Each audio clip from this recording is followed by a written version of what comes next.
semuanya masih zuriat. Jadi kalau kita ini kurang ajar sama mereka, takutnya Rasulullah murka sama kita. Dan yang paling berat, bahwa nasab Nabi ini adalah pencirian Imam Mahdi.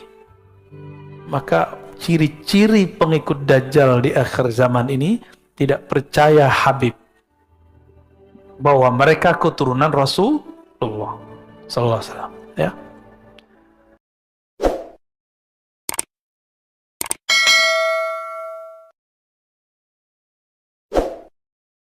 Tapi saya punya pendirian, saya juga ngaji, mereka juga ngaji. Mungkin kami beda guru, dalam beberapa mazhab pemikiran mungkin kami berbeda dengan Habib.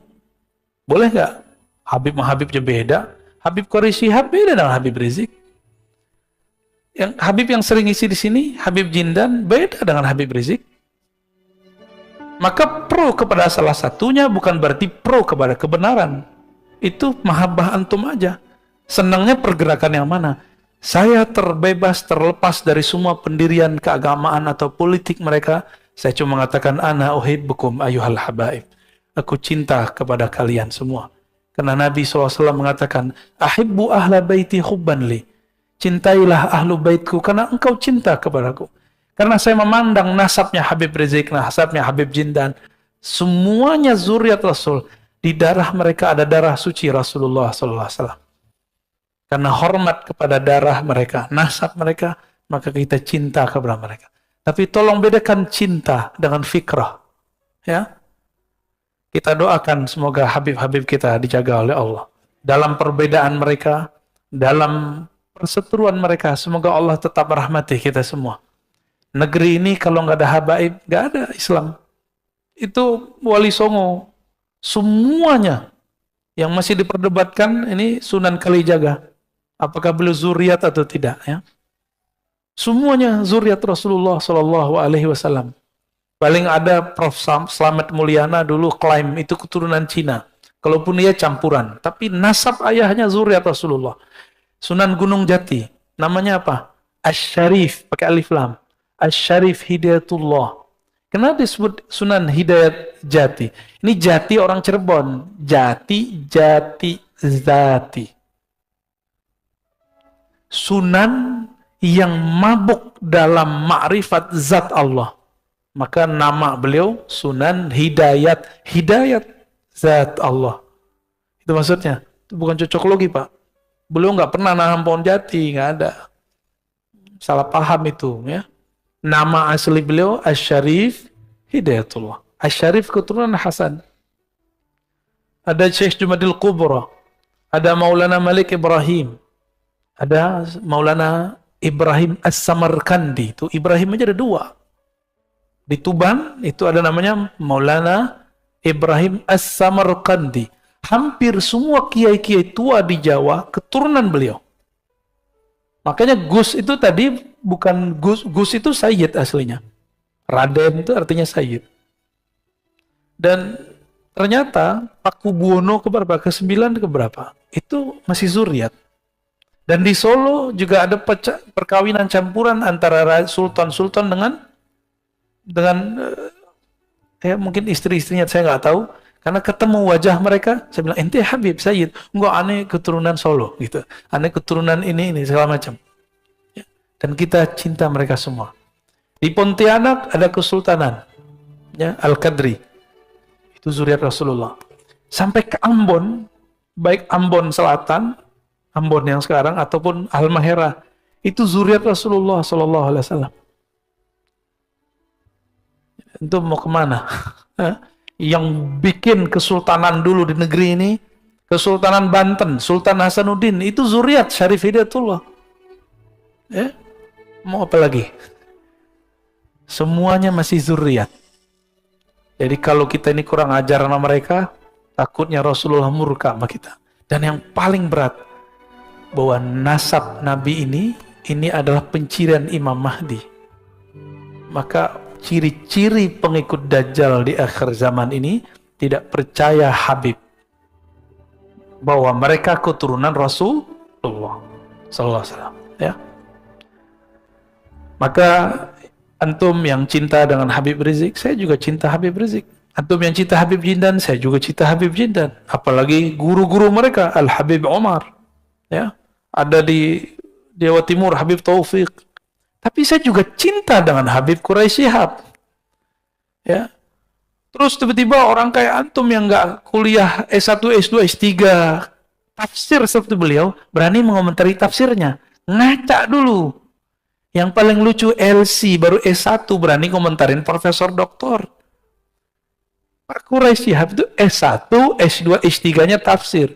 Penafsiran dia yang sekarang itu hasil dia ngaji di Al-Azhar. Jika berbeda, cukup katakan, oh saya kurang cenderung kepada tafsir Pak Quraisy, saya senangnya tafsir Fulan, gak apa-apa. Tapi jangan menghujat, sok-sok pinter, ya. Nanti dihisap semua loh, hati-hati. Dulu saya begitu Pak. Dulu saya termasuk yang menghina Quraisy Shihab. Saya dulu menghina beliau. Ternyata kualat. Disuruh jadi host, jadi MC waktu seminar. Di situ kita kenal beliau, Masya Allah, orangnya tawadhu sekali. Sangat-sangat tawadhu. Ya. Negeri ini dibangun dulu beberapa persennya oleh zuriat Rasulullah SAW. Maka kalau sekarang mereka berbeda, ya karena memang dari dulu mereka berbeda. Kita doakan Habib Rizik, semoga Allah jaga dia. Semoga beliau segera keluar. Semoga nanti tambah adem, ya. Semoga nanti para Habib kita pergerakannya bertambah mesra. Amin ya Rabbal. Untuk para habaib, mari kita bacakan Al-Fatihah. A'udzubillah, bismillah. Kita masuk ke hadis Abu Daud, ya. Hadis Abu Daud, judul babnya Khurujud Dajjal, keluarnya Dajjal. Ini Huzaifah Al-Yamani dan Abu Mas'ud Al-Badri, bukan Ibnu Mas'ud ya. Apa kata beliau? Ijtama'a Huzaifah wa Abu Mas'ud, faqala Huzaifah berkata, la ana bima ma'ad Dajjal a'lamu minhu.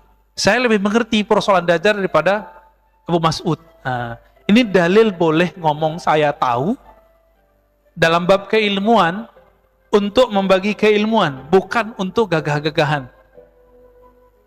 Tapi ini sambil candaan nih, Huzaifah ini sambil candaan sama dia. Oh, aku lebih tahu dari dia gitu. Bukan bilang, saya lebih mengerti daripada kamu boleh ngomong gitu ya. Jangan ngambil lapak saya, nggak begitu Pak ya. Kan ada juga yang dai begitu ya, nggak mau diambil lapaknya. Emang lapak ini milik dia. Inna ma'ahu bahran min ma' wa nahran min nar. Sesungguhnya Dajjal itu mempunyai lautan air dan nahran min nar dan sungai api. Ini maksudnya apa ya? Nanti kita coba lihat. Falladhi tarawna annahum min nar ma'un. Yang kamu lihat itu adalah api, hakikatnya adalah air. Yang kamu lihat bahwa itu ma, itu adalah nar. Itu adalah, kamu lihat dia air, itu api. Kata Abu Mas'ud, hakadha sami'tu Rasulullah SAW. Saya juga mendengar begitu. Nah, ini penciriannya. Berarti Dajjal ini pembohong nggak? Airnya api, apinya air. Ini baru simbol. Ini baru simbol. Dalam hadis Imam Bukhari dan Muslim, kita dianjurkan berdoa. Dan ujung doa itu, wa'udzubika min fitnatil masihid dajjal. Aku berlindung kepadamu dari fitnah, kekacauan al-masih ad-dajjal. Ini jelas, ini lafaznya. Fitnah. Fitnah itu ada pra kemunculan, ada saat kemunculan.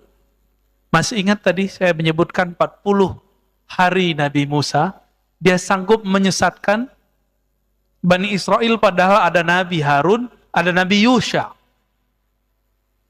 Tapi sanggup dia kemudian menyesatkannya. Karena kesaktian dia itu tidak ada pada Nabi Harun. Nabi Harun bukan bertinggal sakti, tapi dia nggak diberi kelebihan itu. Nabi Musa pun tidak boleh mengeksekusi Samiri, Dajjal. Lalu, di akhir zaman, Nabi mengatakan, berlindunglah kamu dari fitnah Masih Dajjal. Karena itu lama Pak. Fitnah Masih Dajjal ini sudah dimulai dengan virus-virus ini. Ini analisa Al-Habib Al-Adni. Ya, kita bisa lihat kajian-kajian beliau, ulama Yaman, temannya Habib Umar, namanya Habib Abu Bakar Al-Adni. Ternyata ini disepakati oleh banyak ulama, begitu juga masyaikh-masyaikh saya, dan saya sepakat dengan itu. Bahwa virus corona ini awal daripada fitnatud Dajjal. Apa arti fitnah tadi? Kekacauan. Kacau nggak di negara? Kacau, Pak. Ya, nggak ada negara yang aman dari corona, nggak? Ada nggak? Nggak ada. Brunei, ntar lagi, Pak. Semuanya kena. Semoga aja nggak terlalu parah gitu. Semuanya kena. Nggak ada negeri kecuali kena semua. Puncaknya nanti ada musibah kelaparan nanti, ya. Ketika negara utang, bayar, beli vaksin udah jadi Tuhan sendiri. Kita dengan kaget mendengar beberapa kaum intelektual yang ngerti agama ngomong, virus ini bisa diselesaikan hanya dengan satu hal, vaksin. Walah. Jadi musyrik dia tuh. Bung Karno ketika memerdekakan negeri ini, dia menyebut dengan rahmat Allah. Walaupun dia berjuang habis-habisan, masuk penjara, keluar penjara, diasingkan, dia nggak mengatakan hanya dengan cara berjuang, enggak. Dia memulai dengan atas nama Allah. Itulah simbol kewalian Bung Karno. Ini orang lupa nih. Kita lupa kan? Kita kira pendiri bangsa ini bukan seorang wali, Pak, dia waliullah. Maka dia sayang dengan ulama-ulama, cinta dengan ulama-ulama. Loh, kok sekarang ada yang ngaji sejarah mengejek Soekarno? Ngisi di sini kalau nggak salah ya. Oh, gawat ini, Pak. Itu bisa berbahaya itu. Perkaranya bisa panjang nanti itu. Ngisi di sini loh. Lalu berani kemudian memfitnah Bung Karno. Nah, kembali ke yang tadi, ya. Samiri sebelum keluar akan terjadi fitnatud Dajjal, fitnah Masihid Dajjal, dan itu lamanya bukan main. Puncaknya nanti adalah kelaparan yang berkepanjangan. Ini kita simbolnya, kita lihat berapa tahun Nabi pernah mengalami kelaparan. Masih ingat nggak riwayatnya? 2 atau 3 tahun? 3 tahun. Dan ini akan berulang kembali. Akan ada masa, Bapak hitung aja yang ahli ekonomi, yang bisa menghitung-hitung devisa negara, kira-kira bangkrutnya negara kita tahun berapa nih? Kalau vaksin nggak bekerja, virus terus merajalela, mutasi, kira-kira tahun berapa? Hitung aja, Pak. 2027, 28, 29, 30. Bisa jadi lebih cepat. Waduh, Pak Mirwan nakut-nakutin kita nih. Kata Pak Mirwan 2024, Pak. Belum, Pak, 2024 masih ada duit. Masih ada devisa. Ya. 2024 kalau hitung-hitungan mereka masih ada. Ini setiap dari tahun kemarin sama sekarang, negara udah ngabisin duit untuk persoalan COVID ini udah banyak sekali. Dan itu bukan negara kita loh, Pak, ya. Saya dapat kabar dari sahabat saya, ya, jamaah kita juga di Ekuador, kedubesnya, Pak. Ya, Pak Agung dan istrinya itu ngabarin di sana negaranya nggak sanggup, Pak, beli vaksin. Kalau di Indonesia kan kedubes negara lain aja divaksin ya, dan itu gratis. Tapi dasar orang Indonesia nggak suka bersyukur, ngeluh tiap hari, ngata-ngatain tiap hari, nggak ada rasa syukurnya. Dikasih vaksin gratis juga. Ya. Nggak dikasih vaksin, rame. Dibilang membunuh rakyat. Dikasih vaksin, rame. Lockdown, rame. Nggak lockdown, rame. Bingung kan negara kita, Pak. Ya kayak masjid inilah. Ini pengurus kan pusing nih. Dibuka, ada yang ngeritik. Ditutup, ada yang menghujat. Bingung kan? Selamat bingung, Pak, ya. Ini perjuangan akhir zaman, Pak. Pengurus mundur, hilang. Allahumma sholli ala Muhammad. Kasihan, Pak, ya. Ini Aduh, jamaah ini kadang-kadang mulutnya sama komentar-komentarnya kadang nggak pakai hati, nggak punya perasaan. Ini orang tiap hari diteror terus. Aduh, saya kasihan. Sekarang ini yang paling saya kasihan selain masyarakat di luar, itu pengurus masjid. Yang kedua, yang ngurus masyarakat kita, yang ngurus negara ini, serba salah. Kenapa masjid menjadi sorotan? Karena masjid bawa simbol agama, Pak. Kalau negara emang dari dulu udah dikritik orang, biarin dah ya. Ini masjid nih, siap-siap loh Pak ya. Buka, sepi, ya. Orang takut kerumun kan? Tutup, rame. Maunya apa ini ya? Apa kata Nabi Muhammad SAW? Ma bu'itha nabiyyun illa qad andara ummatahu dajjal al-a'war al-kazzab ala wa innahu a'war wa inna rabbuka laysa bi'awar wa inna baina 'ainayhi maktuban kafir. Ya. Hadis ini sahih. Tidaklah diutus seorang nabi kecuali nabi itu diperintahkan untuk mengingatkan akan kemunculan dajjal. Kita nggak dapat kabar Pak ya. Dajjal ini perang sama Nabi Sulaiman, nggak dapat kabar ya. Perang sama Nabi siapa, ya dalam rupa yang beda-beda, formulasi yang beda-beda tentunya. Berarti setiap masa itu ada Dajjalnya, dari Nabi Nuh. Berarti Dajjal ini bermutasi juga dia Pak. Cuma Dajjal yang permanen itu Musa bin Sam'un Samiri. Ini permanen, dia belum mati-mati. Jadi kalau Musa bin Sam'un alias Samiri masih hidup, masa Nabi Khidir nggak bisa hidup? Ya, Tor gitu bilang dongeng lagi ya. Ya salam. Kita kan nggak dapat riwayat aja bahwa Nabi Khidir itu sebenarnya masih hidup. Kalau ulama ahlu zikir, ahli kolbu, ahli rohani, itu ijma, sudah sepakat bahwa Nabi Khidir itu masih hidup. Masih hidup. Ada beberapa nabi yang masih hidup. Nabi Ilyas, Nabi Idris, tapi beliau kan sudah pernah mati. Dan hadisnya sahih. Ayatnya juga ada. Ada satu nabi yang seharusnya dia hidup bangkit lagi, tapi kemudian karena kaumnya berkhianat kepadanya, setelah dia dimatikan, kemudian nggak dihidupkan lagi. Karena pesan dia nggak dilakukan. Namanya Khalid bin Sinan. Khalid bin Sinan itu nabi antara Nabi Isa dan Nabi Muhammad. Khalid bin Sinan ini pesan nanti kalau saya mati itu untuk ada suatu kemaslahatan maka dia dibunuh, dimatikan. Apa kata dia, kalau aku mati maka nanti jasad atau abunya atau apa gitu, saya lupa lafaznya, tolong nanti dilakukan begini. Ritual ini nggak dilakukan oleh pengikutnya, oleh umatnya. Maka dia tetap sekarang di alam barzakh. Jadi ukurnya dia belum mati, ukurannya. Kok bisa begitu ya? Emang bisa begitu. Itu namanya Khalid bin Sinan. Baru denger ya? Padahal riwayatnya ada Pak. Ada di Bidayah wa Nihayah, ada di beberapa kitab ya. Lalu ada Nabi Khidir. Dari kalangan musuh Allah itu ada Dajjal, ada iblis, ada jin.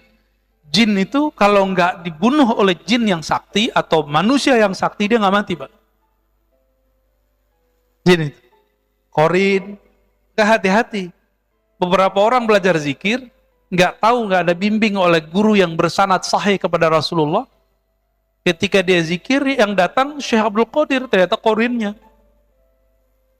Bukan Syekh Abdul Qadirnya. Bisa jadi gitu Pak. Yang datang katanya Syekh Bahauddin Naqsyabandi, ternyata korinnya. Bisa jadi begitu. Ini banyak kejadian nih. Ya.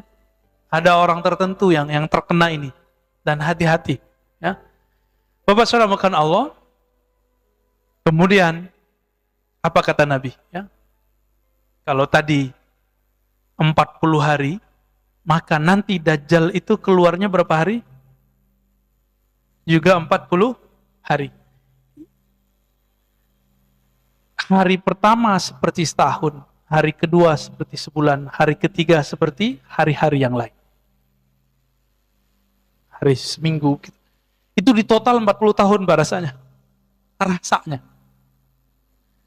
40 hari di zaman Nabi Musa, sama 40 hari puncak dia khurujnya keluarnya, sampai kemudian turun Sayyidina Isa. Jadi Nabi Isa ini luar biasanya apa? Kalau Dajjal datang ke suatu tempat, lalu dia dengar ada Nabi Isa, dia kabur, Pak. Karena dia pernah membunuh Nabi Isa, nggak mati-mati, ternyata diangkat ke langit. Jadi takutnya Dajjal dengan siapa? Nabi Isa. Tapi Nabi mengatakan apa? Inni qad hadastukum 'anid Dajjal hatta khasyitu alla ta'qilu. Ya. Kemudian fawallahi inna rajul la ya'tihi wa yahsibu annahu mu'min. Demi Allah, kalau Dajjal ada, nanti orang beriman datang kepadanya, bertemu dia masih mengira dirinya beriman padahal dia sudah kafir. Fayattabi'uhu mimma yub'ats bihi minasyubhat. Karena dia lapar. Tadi berapa tahun? 3 tahun masa paceklik. Saya nggak tahu tahunnya kapan ini. Tapi Bapak hitung aja, ini perkiraan loh Pak ya. Negara kita mulai nggak bisa gaji PNS-nya. Nah itu berarti udah deket tuh. Ya. Apakah wali itu mesti seseorang yang terjaga dari dosa? Enggak. Jadi siapa yang meyakini wali terpelihara dari dosa, maksum, maka dia sudah keliru. Akidahnya menyimpang. Seorang wali hanya mahfuz. Qalbunya dijaga Allah, fisiknya belum tentu dijaga Allah Subhanahu wa ta'ala. Sehingga Imam Junaid pernah ditanya, apakah seorang wali bisa bermaksiat? Jawaban beliau, itu kehendak Allah. Maksudnya apa? Seorang wali tidak bisa mengatur dirinya untuk tidak maksiat. Karena itu sudah takdir dari Allah. Tapi seorang wali ketika maksiat, dia tahu cara kembali kepada Allah. Ini bedanya wali sama bukan wali. Ada nggak wali tambah tersentuh dengan maksiat? Banyak. Makanya banyak orang yang sombong dengan taatnya.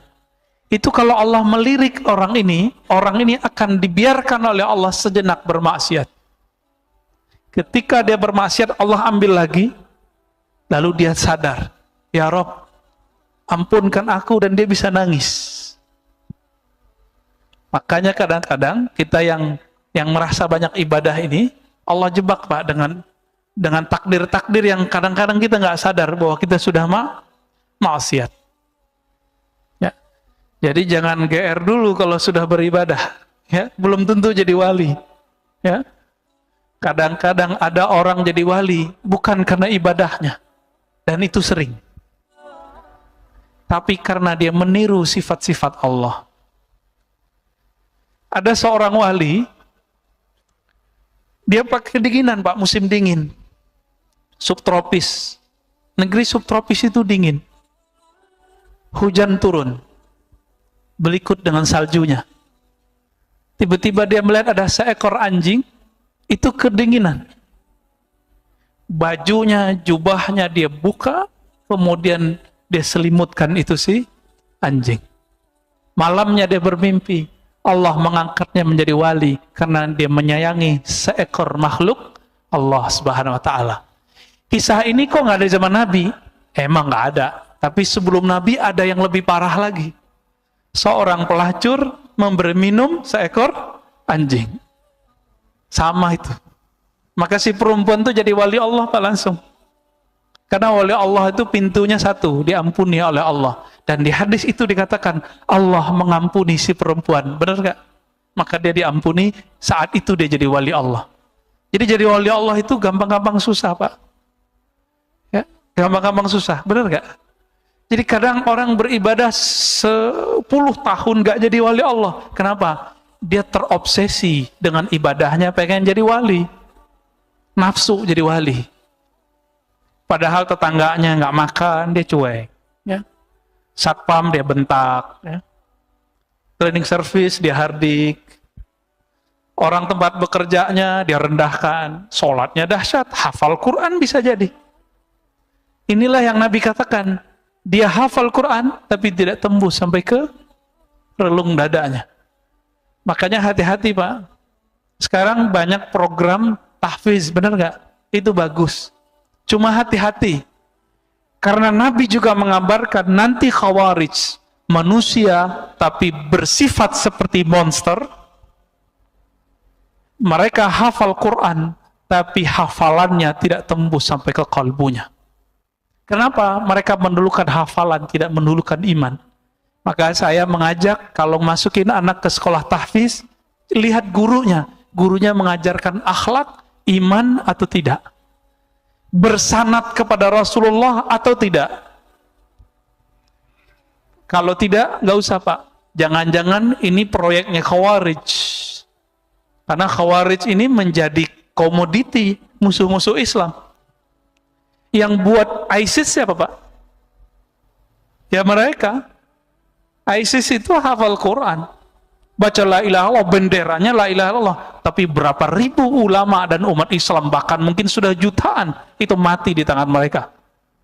Ya, hafal Quran itu, baca la ilaha illallah itu, kalau nembak pakai takbir, Allahu Akbar. Guru saya, Syekh Taufik Al-Buti, ketika datang ke Indonesia, jauh sebelum pandemi, beliau menceritakan bagaimana sedihnya orang-orang di Aleppo.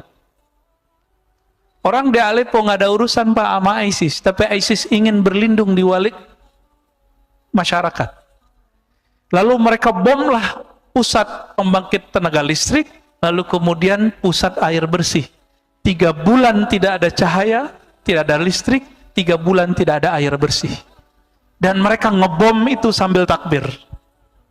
Itu takbirnya sampai di mulut, nggak tembus ke kolbu. Kalau nama Allah bertahta di kolbunya, masa dia nggak kasihan sama orang-orang yang tidak minum dan tidak makan itu? Itu yang kita anggap mujahid. Mujahad namanya, orang jahat itu. Dan jangan biarkan negeri kita dimasuki oleh mereka. Jangan sampai. Jangan biarkan masjid-masjid kita dimasuki, disusupi oleh pemikiran mereka. Ya, kita harus jaga-jaga ini Pak. Maka ini benar-benar harus ahlus sunnah yang moderat. Jangan ngaku-ngaku ahlus sunnah, bisa gawat nanti. Mereka juga pinjam tuh nama ahlus sunnah. Ya, hati-hati. Kembali ke teks ini. Min syartil wali ayyakuna mahfuzan, kata beliau. Kata Imam Kushairi, syarat kerohanian wali bukanlah maksum seperti Nabi, tapi mahfuz. Kalbunya dijaga oleh Allah Subhanahu wa ta'ala. Inilah perbedaan hakiki antara tasawuf ahlus sunnah dengan Syiah. Orang Syiah meyakini para imamnya maksum. Makanya bagi mereka, saya lagi pesan kitab hadis Syiah ini, pengen meneliti. Dulu cuma dengar kata orang, ya. Dulu cuma punya aplikasinya. Kebetulan ada linknya. Kita mau lihat Pak. Para imamnya itu dianggap maksum. Maka bagi orang-orang Syiah, hadis itu bukan kalam Nabi saja, tapi juga kalam para imam. Disebut dengan hadis oleh mereka. Ya. Ada persoalan lain di sini. Ikhtalafu fi anna al-wali hal yajuzu ayya'lam annahu wali am la. Ulama berbeda pendapat, apakah wali mengerti bahwa dirinya wali? Kira-kira gimana Pak? Jawabnya tadi, wali tadi ada berapa? Wali am, wali khas. Wali am ini banyak.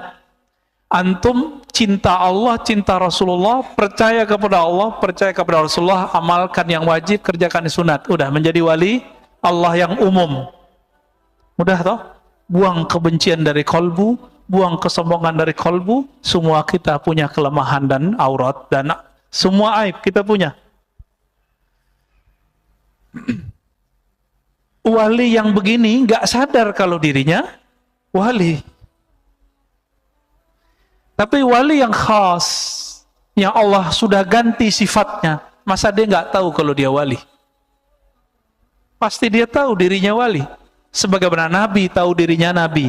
Dalilnya, Satu kali Nabi ditanya, ini hadis diriwayatkan oleh Imam Ahmad, Imam Darimi, dan imam-imam yang lain dengan riwayat yang berbeda-beda. Hadisnya hasan. Al-hasanu yuhtajju kas-sahih. Hadis hasan dipakai seperti hadis yang sahih. Apa kata Abu Dzar? Ya Rasulullah, di riwayat lain Abu Darda, ya. Kapan engkau tahu bahwa dirimu seorang nabi? Apa jawaban Nabi Muhammad SAW? Ketika ada dua orang bersayap datang, putih-putih, lalu berbicara di depanku, ketika aku sedang bermain dengan anaknya Halimah Sa'diyah. Apa kata satu malaikat? Kata satu malaikat, huwa, huwa, gitu bahasa Arabnya. Apakah dia ini yang dimaksud oleh Allah? Kata malaikat satu lagi, iya. Yang satu lagi ini Jibril.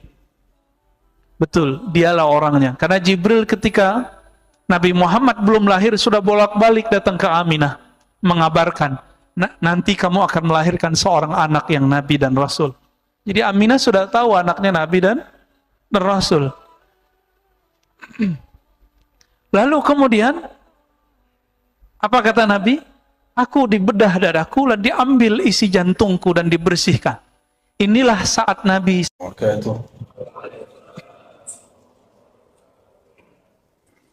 biar lebih hangat, maju.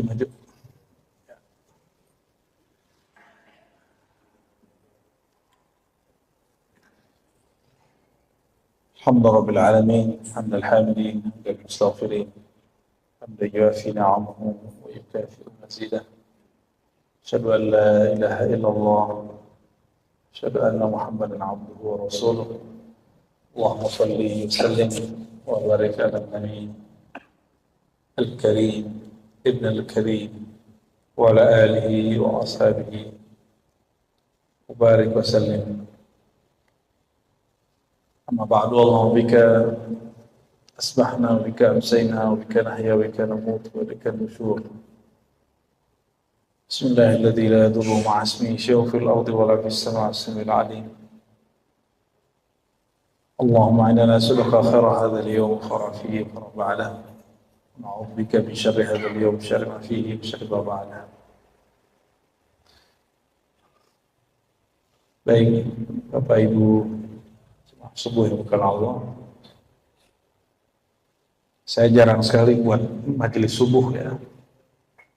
Karena majelis kami sampai jam 3, habis subuh langsung istirahat. Ini pengecualian di sini ya. Temanya apa di sini, Pak? Apa temanya di sini? Requestnya apa?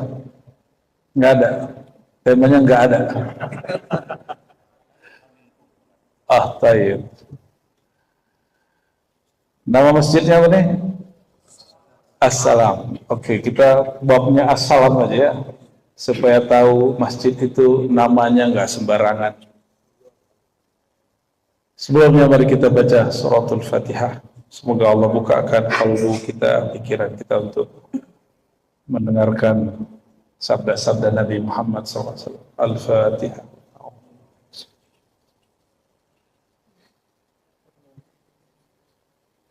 Suratul Dina.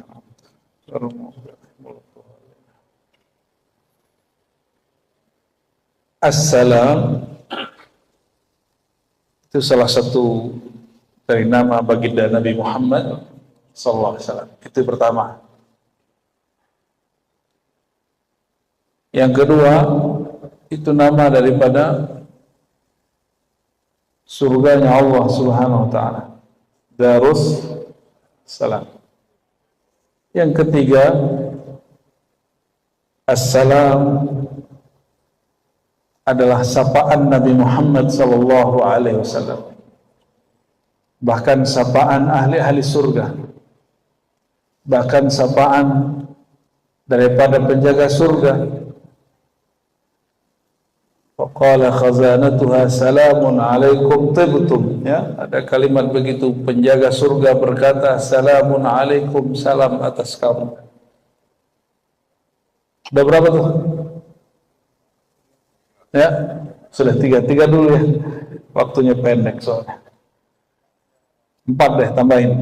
Assalam adalah bacaan Sayyidina Muhammad SAW setelah salat. Baik, yang pertama, assalam, nama Allah.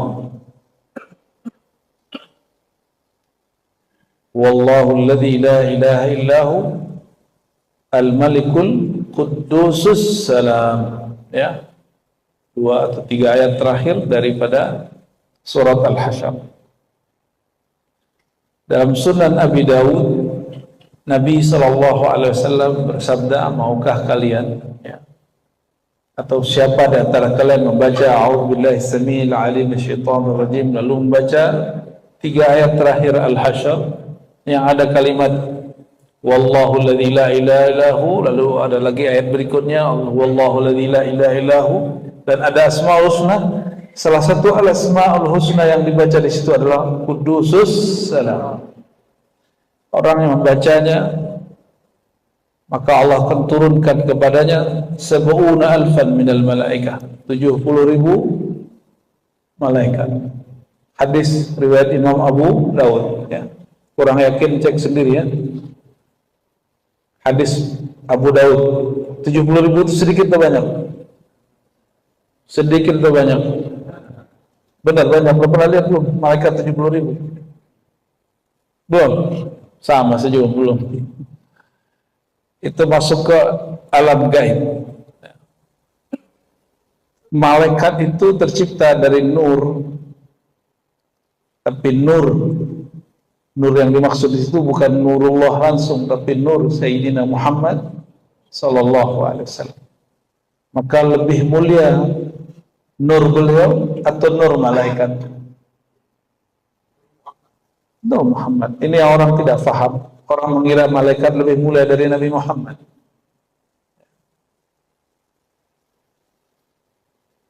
Di langit ada para malaikat, di bumi ada para nabi. Pertanyaan, lebih mulia nabi atau malaikat? Kurang yakin, ya? Lebih kenal Allah nabi atau malaikat? Lebih kenal malaikat di sorga atau Nabi Adam? Tuh, kajian-kajian basic. Ayat yang sering kita baca kita lupa. Ya, karena kita sering memikirkan yang nggak perlu kita pikirkan, membahas yang nggak perlu kita bahas. Yang perlu kita bahas kita nggak bahas. Allah mengatakan fa'alam annahu la ilaha illallah, ilmu ilah ma'rifatilah dia sebelum engkau membaca la ilaha illallah. Tapi kita enggak, kita sibuk dengan urusan politik, nggak puas urusan politik Indonesia, kita bahas politik Timur Tengah kayak ngerti aja, ya. Akhirnya mimbar-mimbar kita dipenuhi, mohon maaf, orang-orang yang jahil berbicara bukan pada ilmunya. Ilmu yang wajib tidak dibahas, isu yang tidak wajib dibahas. Maka pahamlah saya kenapa jihad-jihad kita dimanapun kalah. Karena yang wajib kita lupakan, yang tidak wajib kita dahulukan. Orang jihad, kalau nggak kenal Allah, jihadnya batal. Walaupun dia bunuh 1.000 orang kafir. Yang kafir itu dirinya sendiri. Dan itu terjadi pada zaman Nabi Muhammad SAW. Ada orang membunuh banyak sekali orang kafir, tapi Nabi mengatakan enggak, dia bukan ahlul jannah, bukan orang yang masuk surga, bukan orang yang disebut di Quran wala taqulu liman yuqtalu fi sabilillahi amwat. Jangan kamu sebut-sebut orang yang mati fi sabilillah itu mati, enggak boleh. Orang yang terbunuh di dalam fi sabilillah itu mati, enggak boleh. Kenapa? Karena pejuang yang ini, dia bukan berjuang atas nama la ilaha illallah. Dia berjuang karena emosinya. Jihadnya jihad infiali, bukan jihad rohani. Karena nggak kenal Allah Subhanahu wa ta'ala. Coba lihat hari ini, beda-beda faham dikit orang ngomong-ngomong. Ya. Gimana mau memperjuangkan Islam?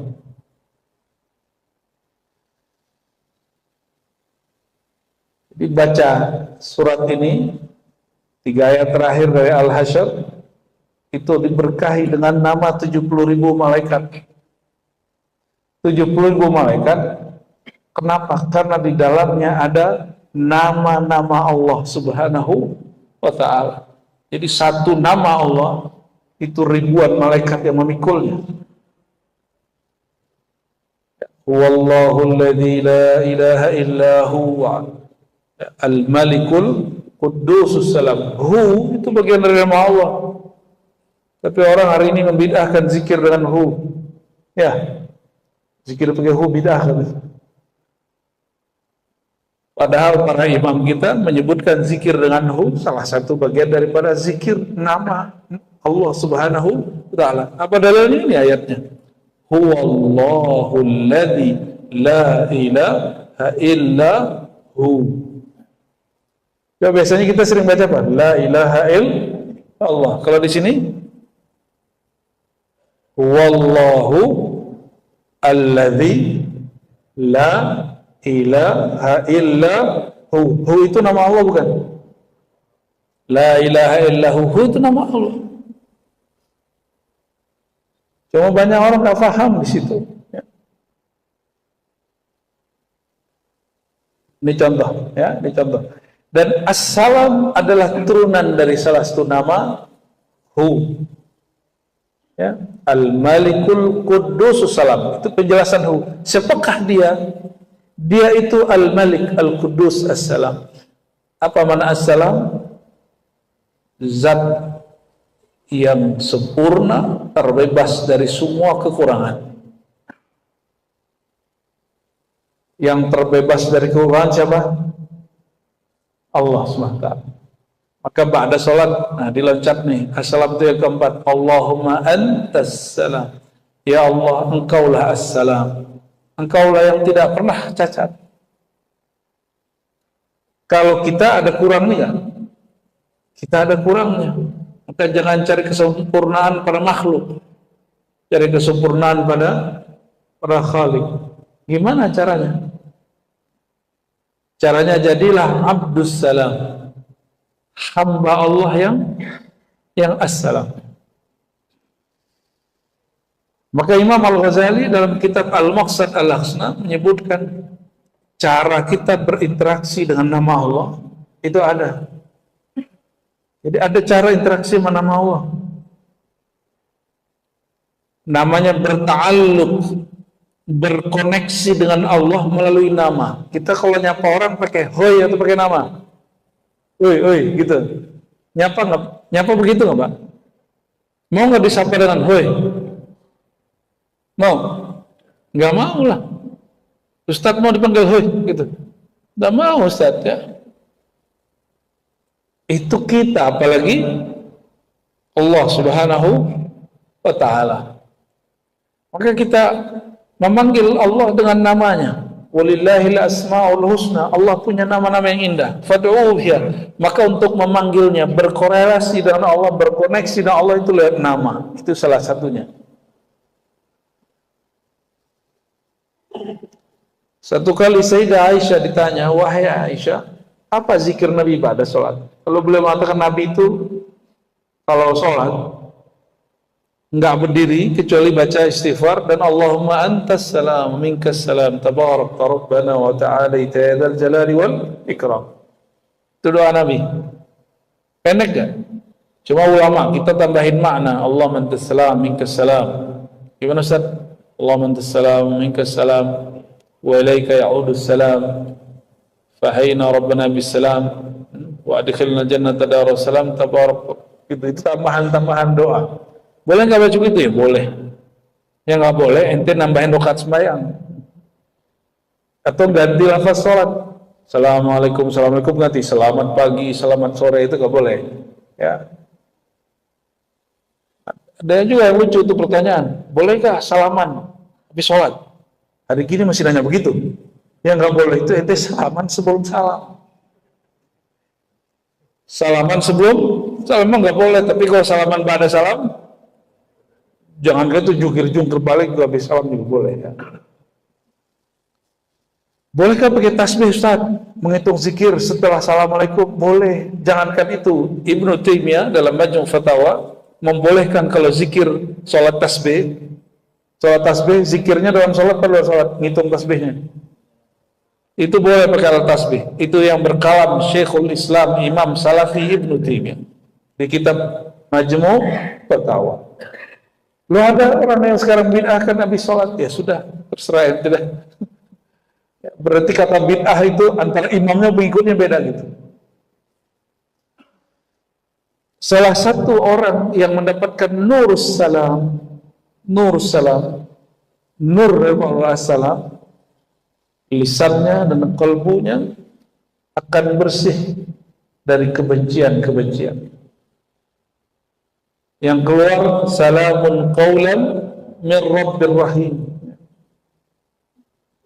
Jadi sorga itu disebut sorga karena la lagwa fiha wala ta'thima. Di sorga itu nggak ada kalimat-kalimat yang nggak penting, nggak ada kalimat yang menyakiti, kalimat dosa nggak ada di sorga. Maka kenapa majlis ilmu disebut raudatun min riyadil jannah, taman-taman surgawi? Karena majelis ilmu itu adalah mendahulukan nikmat surga. Surga yang di dalamnya tidak ada kata-kata tidak manfaat. Di dalam majelis kata-kata aja bermanfaat. Berarti kalau majelis isinya menghina orang, itu taman surga apa taman neraka itu?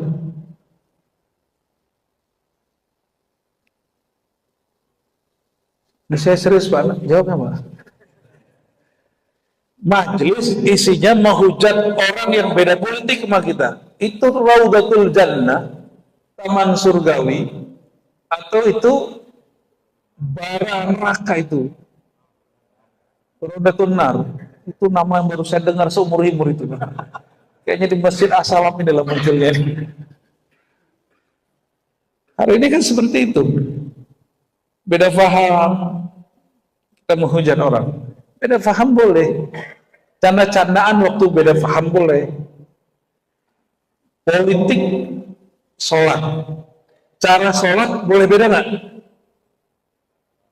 Masa nggak boleh Pak? Saya boleh nggak kunut nggak? Beda dong cara sholat kita. Nggak kunut nggak?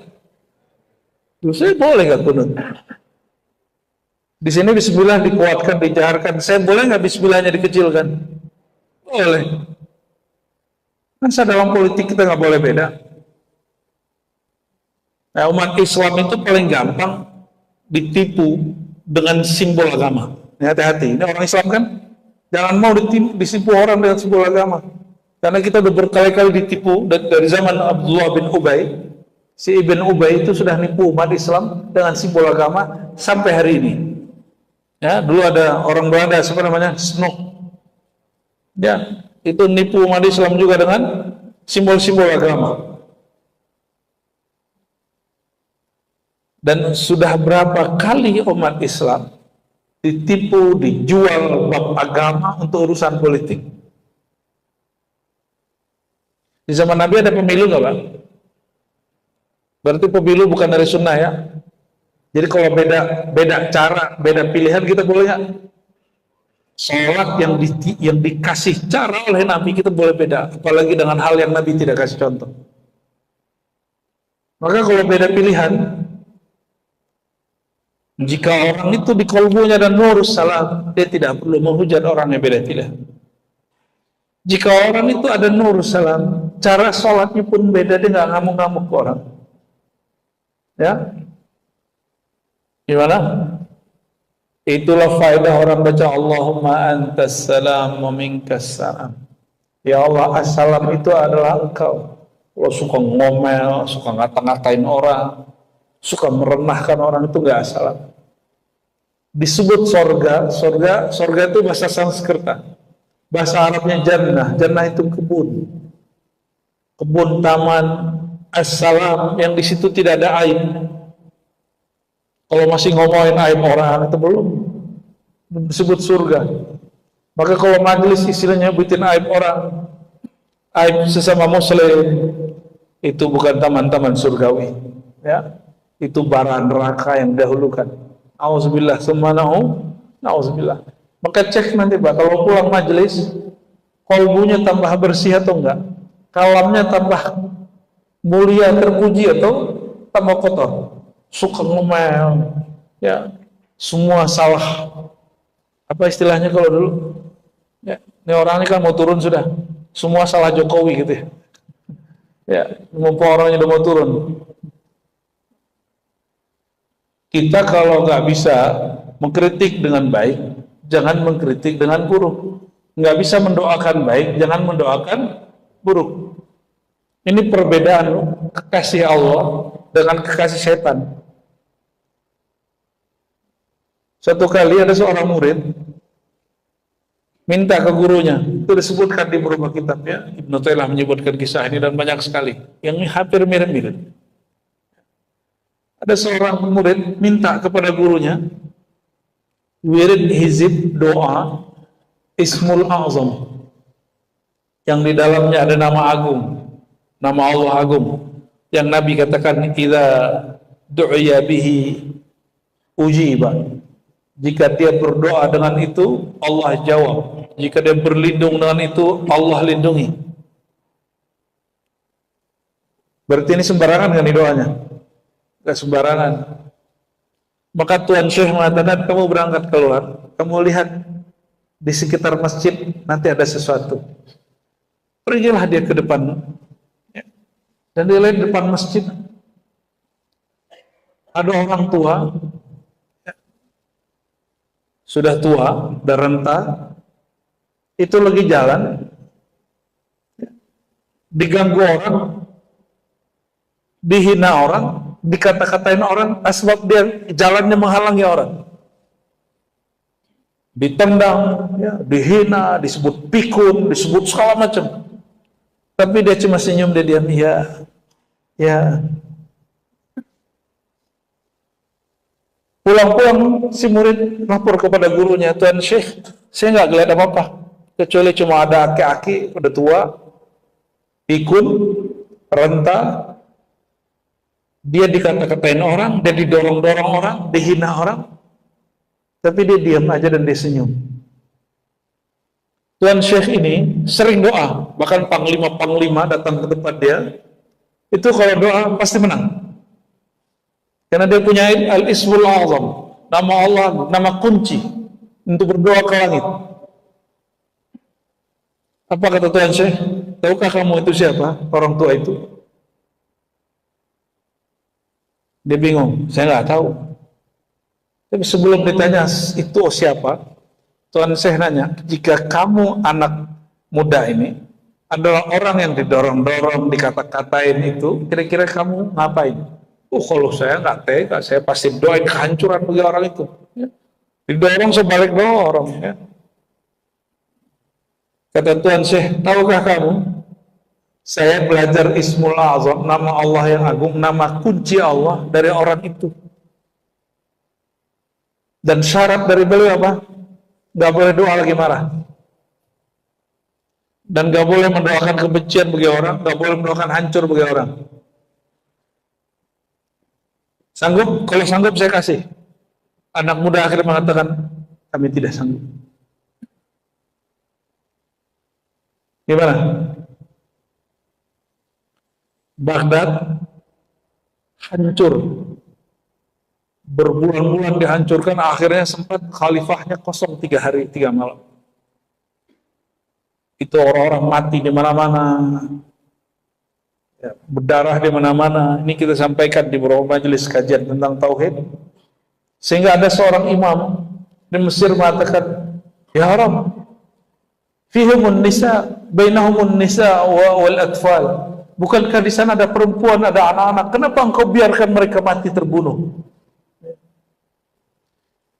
Ditegur ini orang dalam mimpinya. Rasulullah SAW datang dalam mimpinya. Ditegur ini orang. Engkau tidak beriman kepada takdir. Jadi kita sering kan ngomong, dapat berita nih Sudan, dapat berita di Gaza, dapat berita Yaman, dapat berita konflik di mana. Terus ngomong, ya Allah, bukankah kami sudah doa? Kenapa ini terjadi? Itu protes kepada takdir. Bedakan kalau mau jadi pejuang, nggak begitu caranya. Jadi pejuang Palestina, kayak mau pejuang Gaza, kayak pejuang terserah sebut.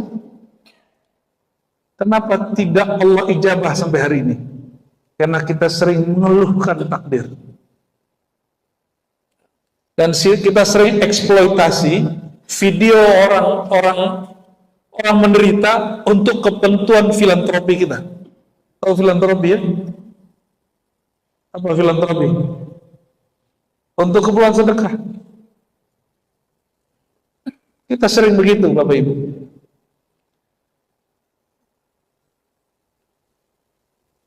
Ketika orang berhijrah pada Islam, atau dia berhijrah dari satu pemahaman ke pemahaman yang lain, kalau hijrahnya baru hijrah yang zahir, belum hijrah qalbunya, bahkan zahirnya kelihatan islami, batinnya belum. Yang mesti dihijrahkan itu batin. Sayyidina Muhammad SAW mengatakan, la hijrata ba'dal fathi illa jihad wa niyah. Nggak ada lagi hijrah setelah Fatu Mekah, yang ada jihad, perjuangan, wa niyah. Niat itu di qalbu. Berarti kalau orang mau jihad, dia harus belajar ilmu qalbu, supaya nggak kejadian kayak orang yang tadi. Dia berjuang katanya fisabilillah, tapi dikatakan dia masuk neraka. Kenapa? Karena ternyata dia riya. Maka salah satu nur as-salam masuk ke dalam qalbu, terbebas dari penyakit riya. Terbebas dari penyakit riya. Riya itu yang sering kita dengar, harap puji, beramal karena dipandang orang. Itu riya standar. Riya yang paling berat, masihkah engkau tulus berjuang?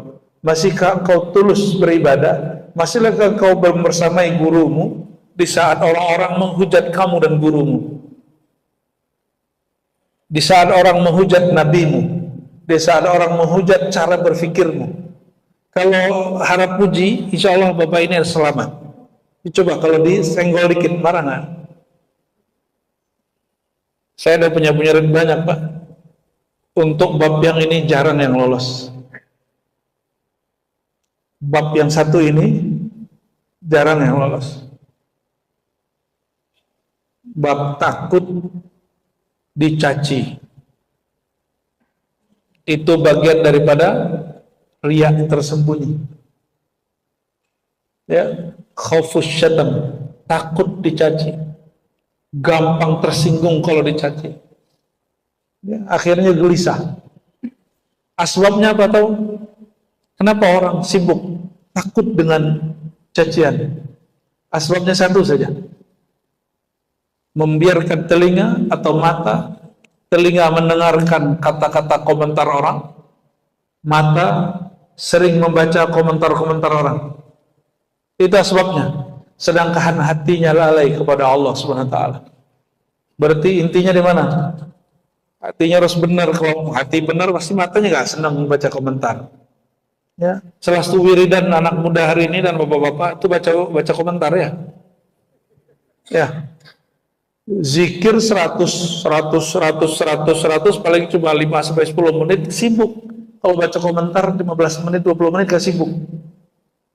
Baca sesuatu yang ngotorin hati gak sibuk. Membaca sesuatu yang membuat kalbu bening sibuk. Nah, itulah umat akhir zaman ya. Wajar kemudian ya Nabi SAW mengabarkan yang pejuang nanti akhir zaman itu sedikit, sebagaimana Ahlul Badar itu sedikit. Gak banyak. Tapi semoga umat Nabi Muhammad SAW doanya yang penting. Ya. Jadi assalam makna pertamanya apa tadi? Allah Maha Suci, Maha terbebas dari kekurangan aib. Maka orang yang terhubung dengan nama Allah ini, Allah akan bersihkan lisannya, matanya, telinganya, kalbunya dari aib-aib, dari memandang aib. Maka ciri-ciri Bapak Ibu dapat nur salam, tidak suka menyebarkan aib orang, tidak tertarik mengetahui aib orang, apalagi aib tetangga, aib kawan, aib ustadz, aib pemimpin, nggak suka. Kalau mau nasihat, di dalam hadis Nabi, ad-dinun nasihat. Agama itu nasihat, bukan agama itu menghujat. Agama itu bukan mengkritik, agama itu nasihat. Apa beda menghujat, mengkritik dengan nasihat? Kalau kritik, coba hari ini lihat orang mengkritik. Dia mengkritik di TV, ya, mengkritik di YouTube, di sosial media, di tempat terbuka. Kalau nasihat tidak. Nasihat itu kita kalau dikata-katain orang di depan umum, senang nggak, Pak?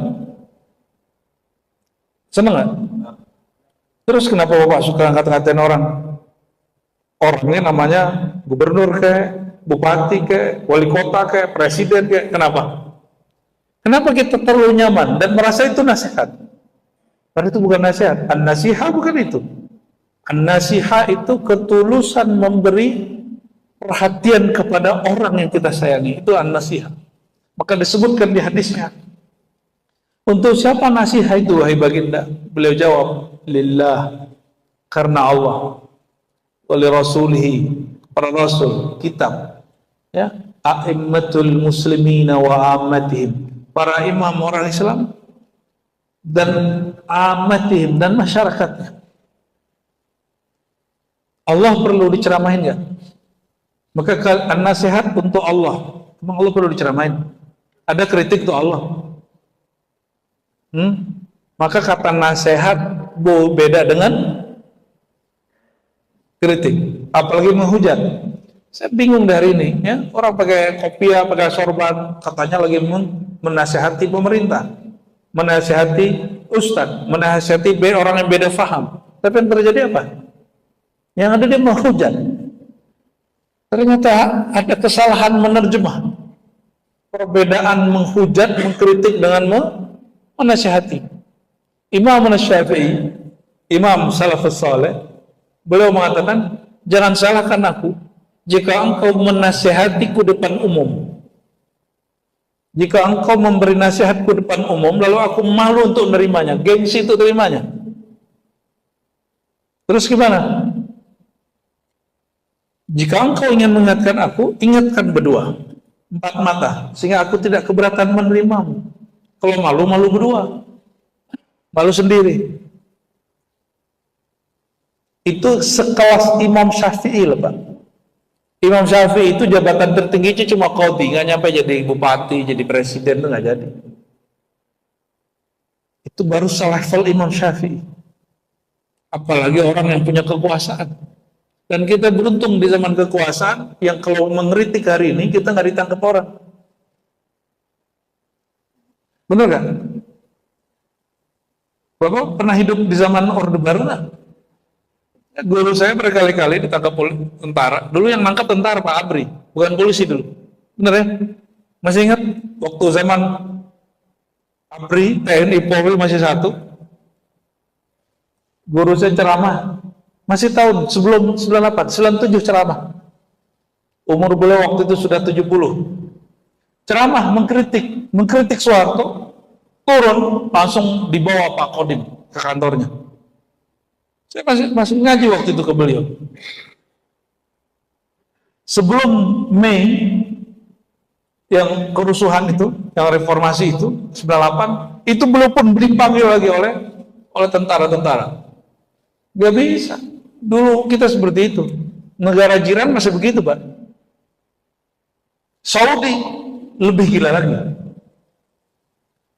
Ada beberapa imam di Masjid Nabawi, Masjidil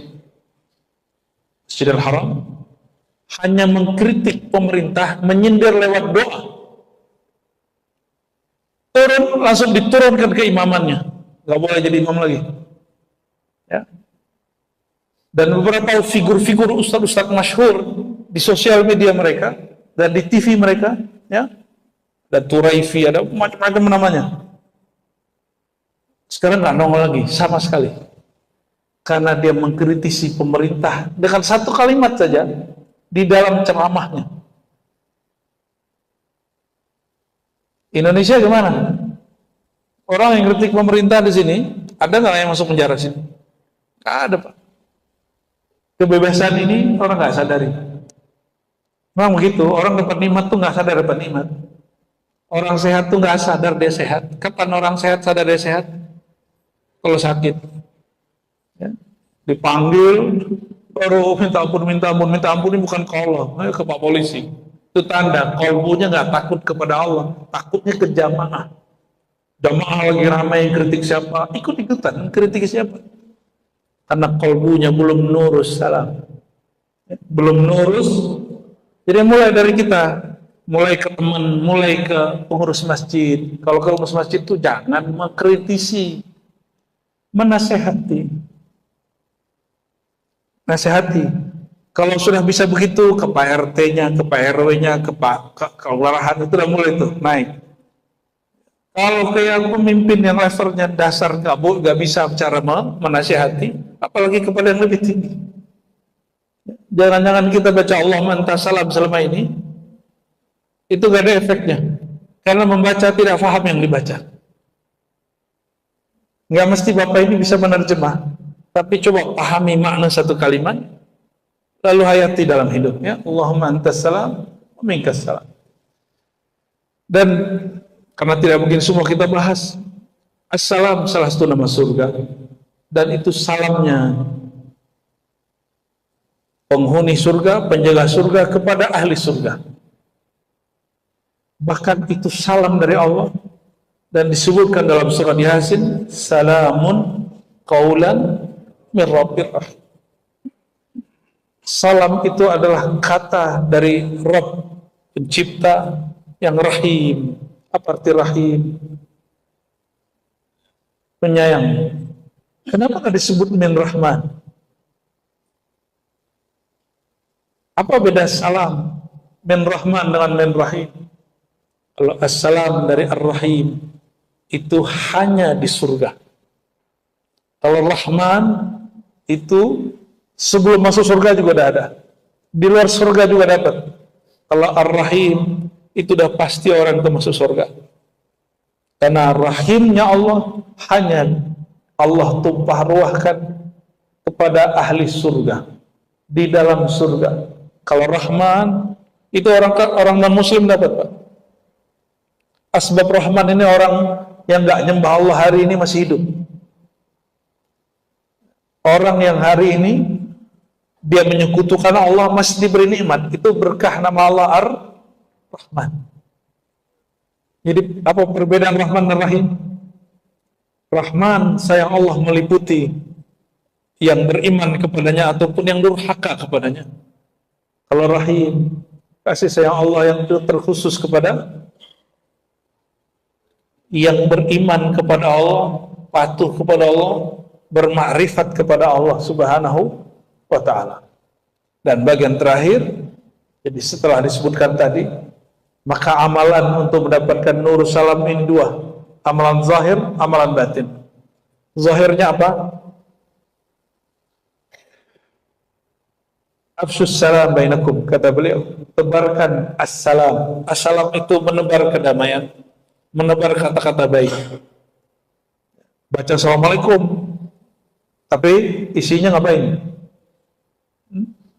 Ngata-ngatain orang, merendahkan orang, itu bukan assalam. Assalam maknanya kedamaian. Maka itu menyebar kedamaian, bikin orang nyaman. Afsus salam bainakum. Itu amal zahir. Dan juga kalau amal zahir, ba'da sholat, jangan berdiri dulu sesibuk apapun kita, sampai baca istighfar dan Allahumma antas salam. Syukur-syukur dapat kulhu 3 kali, kulhu falak 3 kali, an-nas 3 kali sesuai dengan hadis Nabi. Syukur-syukur dapat al-fatihah, ya, ayat kursi. Lebih afdal lagi baca subhanallah. Nggak sanggup 33 10 kali. Nggak sanggup 33 10 kali. Hadisnya ada semua. Masih sibuk. Sibuk bener ya? Kayaknya antum sibuk bener ya. Nggak bisa 33 berapa kali? 10 kali. Itu hadis Sahih Bukhari. Di hadis Sahih Bukhari ada hadis yang menyebutkan 33, ada hadis yang menyebutkan subhanallahnya 10 kali. Kok bisa begitu? 30 nih, 10 subhanallah 10, alhamdulillah 10, Allahu Akbar 10.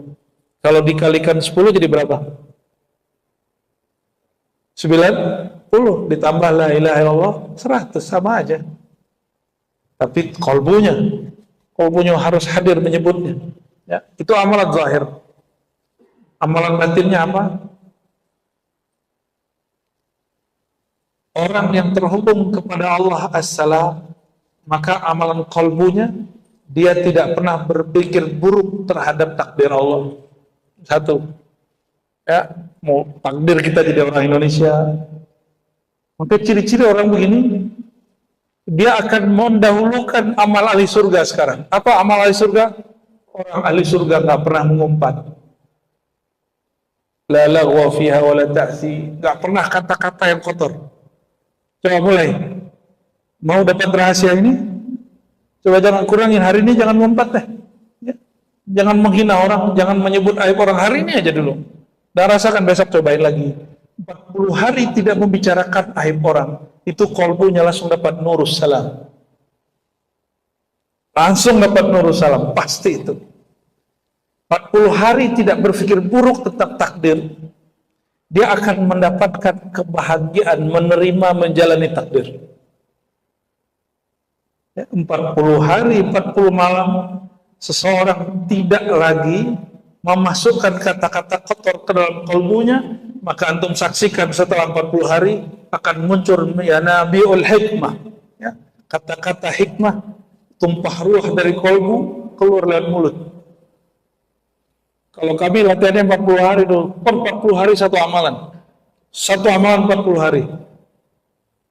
Siap nggak tuh? Sayyidina Umar pernah membentak Nabi sekali tahun ke-6 Hijriah.